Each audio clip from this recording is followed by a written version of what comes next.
Auto নেবেন করছো, তার মানে কি তুই অটো কিনবি নাকি? আমরা যেহেতু 20 জন, সেই কারণে দুটো গাড়ি রিজার্ভ করা হয়েছে। আরেকটা গাড়ি যেটা সেটা রওনা দিয়ে দিয়েছে। আমাদের লাগেজগুলো তোলা হলেই এই গাড়িটাও হোটেলের উদ্দেশ্যে রওনা দেবে।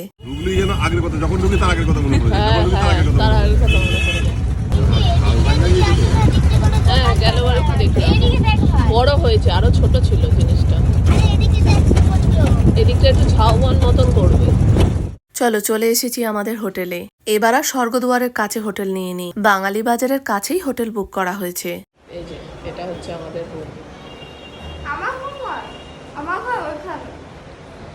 মামা পাপা যেখানে থাকে সেখানেই ছেলে মেয়েদের থাকতে হয়, ঠিক আছে?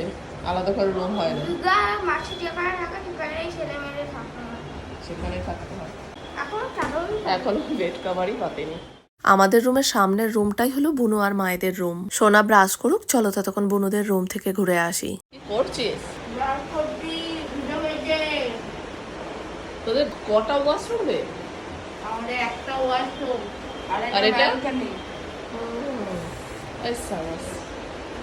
ব্যালকনি আছে, আর আমাদের তো ব্যালকনিও নেই, একটা জানলা। এখানটা বসে বসে তো বেশ সময় কেটে যাবে রে। এটা তো বাজার। এই দেখো, এখানটা হচ্ছে বাজার, পুরীর বাজার। যার যা দরকার সবজি, ফল, মাছ, সব কিছু, হ্যাঁ এভরিথিং, সব কিছু পাওয়া যাবে। গ্রসারির আইটেম থেকে সব কিছু।